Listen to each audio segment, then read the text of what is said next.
Selamat pagi, saya rindu membagikan firman Tuhan pada kesempatan ini yang terlebih dulu memberkati saya. Mari kita membaca dari 1 Timotius 1 ayat 12 sampai ayat 17. Saya akan membacakan untuk kita semua. Ucapan syukur atas kasih karunia Allah. Aku bersyukur kepada Dia yang menguatkan aku, yaitu Kristus Yesus Tuhan kita, karena Ia menganggap aku setia dan mempercayakan pelayanan ini kepadaku. Aku yang tadinya seorang penghujat dan seorang penganiaya dan seorang ganas, tetapi aku telah dikasihaninya, karena semuanya itu telah kulakukan tanpa pengetahuan, yaitu di luar iman. Malah kasih karunia Tuhan kita itu telah dikaruniakan dengan limpahnya kepadaku, dengan iman dan kasih dalam Kristus Yesus. Perkataan ini benar dan patut diterima sepenuhnya. Kristus Yesus datang ke dunia untuk menyelamatkan orang berdosa. Dan di antara mereka, akulah yang paling berdosa.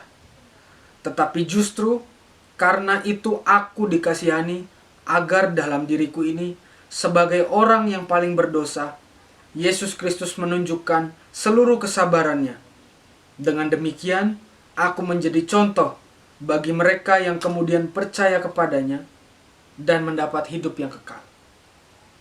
Hormat dan kemuliaan sampai selama-lamanya bagi Raja segala zaman, Allah yang kekal, yang tak nampak, yang esa. Amin. Orang punya definisi tentang move on. Bagi segelintir orang, move on itu adalah move on dari pacar yang lama kepada pacar yang baru. Sebagian lagi berkata bahwa move on itu pindah dari tempat kerja yang satu ke tempat kerja yang lain. Tapi, apa arti move on sebenarnya? Manusia punya 3 masa dalam kehidupannya. Masa lalu, masa sekarang, dan masa yang akan datang. Seringkali kita sebagai manusia hidup dan tinggal bahkan di masa lalu kita. Kita tidak mau menjalani masa kini, bahkan kita tidak mau memikirkan masa depan kita. Kebanyakan kita terlalu lama tinggal di masa lalu kita. Kita mengingat apa yang dulu kita pernah lakukan, yang dulu kita pernah punya. Hal ini terjadi kepada bangsa Israel. Dalam Bilangan 11, bangsa Israel bersungut-sungut kepada Tuhan karena mereka mengingat masa-masa di mana mereka makan enak di Mesir, hidup enak, sekalipun dalam perbudakan. Tapi mereka mempermasalahkan ini di hadapan Tuhan. Di masa itu, mereka harus keluar dari perbudakan Mesir dan akhirnya masuk ke dalam masa perjalanan di padang gurun selama 40 tahun yang akan mereka tuju, yaitu Kanaan. Di masa ini, mereka bersungut-sungut kepada Tuhan. Dan disinilah bagian dari kehidupan bangsa Israel yang tidak bisa move on dari masa lalunya.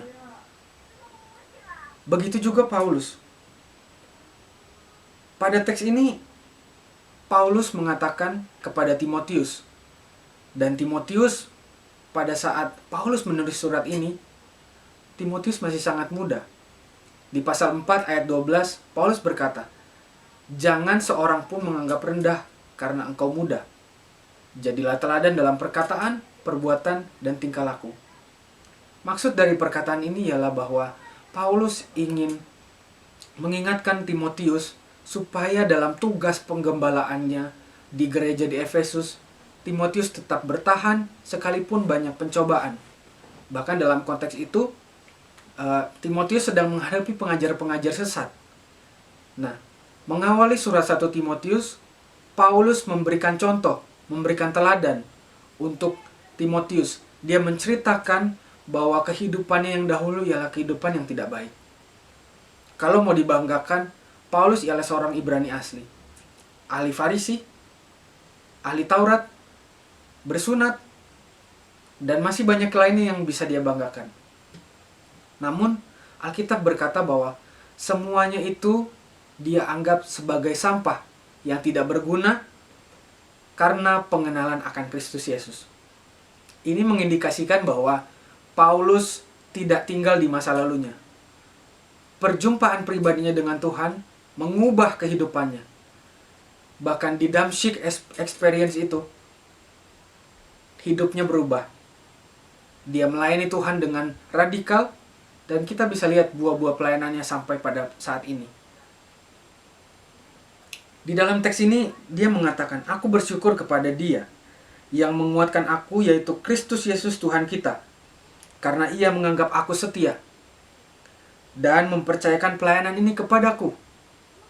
Aku yang tadinya seorang penghujat dan seorang penganiaya dan seorang ganas, tetapi aku telah dikasihaninya. Karena semuanya itu telah kulakukan tanpa pengetahuan, yaitu di luar iman." Kali kita tinggal di masa lalu kita. Kita tidak peduli akan apa yang terjadi saat ini. Dalam panggilan Tuhan, kepercayaan yang Tuhan beri, terkadang kita kecewa dengan keadaan sulit yang kita hadapi. Itu terkadang membuat kita kecewa dan kita cenderung menyalahkan banyak hal, menyalahkan keadaan, bahkan seringkali kita menyalahkan Tuhan. Namun Paulus berkata kepada Timotius di sini bahwa kehidupan pelayanannya ialah kehidupan yang hanya karena anugerah, hanya karena oleh belas kasihan Allah. Dia yang tadinya seorang penghujat, seorang yang ganas, telah dikasihani Allah dan diberikan kepercayaan untuk melayani. Dan di ayat 15 Paulus berkata, "Perkataan ini benar dan patut diterima sepenuhnya. Kristus Yesus datang ke dunia untuk menyelamatkan orang berdosa. Dan di antara mereka, akulah yang paling berdosa." Kata "akulah yang paling berdosa" di dalam bahasa aslinya mengindikasikan bahwa dia merasa dirinya memang orang yang betul-betul berdosa, yang tidak layak di hadapan Tuhan. Namun ketika diubahkan Tuhan, dia punya kehidupan yang memang betul-betul berbeda. Di ayat 16 dia katakan, "Tetapi justru karena itu aku dikasihani, agar dalam diriku ini, sebagai orang yang paling berdosa, Yesus Kristus menunjukkan seluruh kesabarannya. Dengan demikian aku menjadi contoh bagi mereka yang kemudian percaya kepadanya dan mendapat hidup yang kekal." Jadi, apa alasan kita untuk tidak move on? Satu kali surat kabar The London News memberikan sebuah pertanyaan yang sangat mengguncang dunia. Pihak mereka menuliskan pertanyaan ini di tagline majalah mereka. "Apa yang salah dengan dunia ini?" Itulah pertanyaan yang mereka kemukakan di tagline majalah itu. Dan banyak perdebatan dan jawaban yang masuk ke pihak The London News. Jawaban dari pertanyaan ini. Ada yang berkata, banyak korupsi. Ada lagi yang berkata, semakin banyak pembuat kejahatan, pembunuhan. Dan masih banyak lagi jawaban. Namun, G.K. Chesterton, dia adalah seorang filsuf dan seorang penulis buku. Dia berkata dan menjawab pertanyaan ini dengan jawaban, "Aku." Seberapa sering kita menyalahkan diri kita akan keadaan yang terjadi pada saat ini? Seberapa sering bahkan kita menyalahkan Tuhan dengan keadaan yang kita alami saat ini? Saya mau katakan pada kesempatan ini, semua yang terjadi pada kehidupan kita saat ini tidak ada yang kebetulan. Dia, Tuhan, pasti merencanakan yang terbaik untuk kita.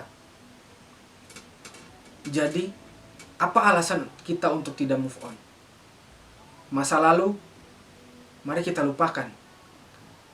Masa kini dan masa depan, mari kita hadapi dan kita hidupi. Yeremia 29 ayat 11 berkata, "Sebab aku mengetahui rancangan-rancangan apa yang ada padaku tentang kamu, yaitu rancangan yang penuh dengan damai sejahtera dan bukan rancangan kecelakaan, untuk memberikan kepadamu hari depan yang penuh dengan harapan." Kesulitan hidup, pergumulan hidup, jangan menjadi alasan untuk kita tidak mengandalkan Tuhan dan kita tidak hidupi hidup kita hari ini. Mungkin dulu kita punya berbagai macam hal yang bisa kita banggakan. Kekuasaan, kekayaan, dan masih banyak lagi yang bisa kita banggakan. Namun, saat ini kita hidup dengan apa yang Tuhan percayakan. Kita bisa bernafas, kita masih bisa melayani Tuhan, walaupun dengan kondisi yang tidak seperti dahulu. Atau bahkan di masa lalu kita punya sesuatu yang membuat kita tidak bisa bergerak, minder, atau masalah psikologis lainnya. Mari kita hidup karena Tuhan sudah memberikan kita hidup. Kita tidak punya alasan untuk tidak move on. Kasih-Nya di atas salib ialah pengorbanan yang tertinggi untuk saya dan saudara. Jadi, tidak ada alasan untuk kita tidak move on. Hari depan yang Tuhan siapkan penuh dengan harapan. Walaupun saat ini kita harus mengalami berbagai macam kesulitan, pergumulan hidup, tapi percayalah, anugerah Tuhan ada bagi kita, saya dan saudara. Dan anugerah Tuhan itu pasti memampukan kita sebagai hamba-Nya untuk hidup dalam melayani Tuhan. Pasti Dia mampukan kita. Doa saya hari ini supaya kita masing-masing bisa move on dari kehidupan masa lalu yang buruk, bahkan masa lalu yang kita bangga-banggakan. Mari maju, hidup hari ini. Mari kita bangga bahwa Tuhan Allah memanggil kita, hamba-hambanya, untuk melayaninya. Mari kita menuai ladang yang sudah menguning. Seperti Paulus, lupakan apa yang di belakang, hidupi masa sekarang, dan persiapkan dirimu untuk masa depan yang penuh dengan harapan. Tuhan Yesus memberkati. Shalom.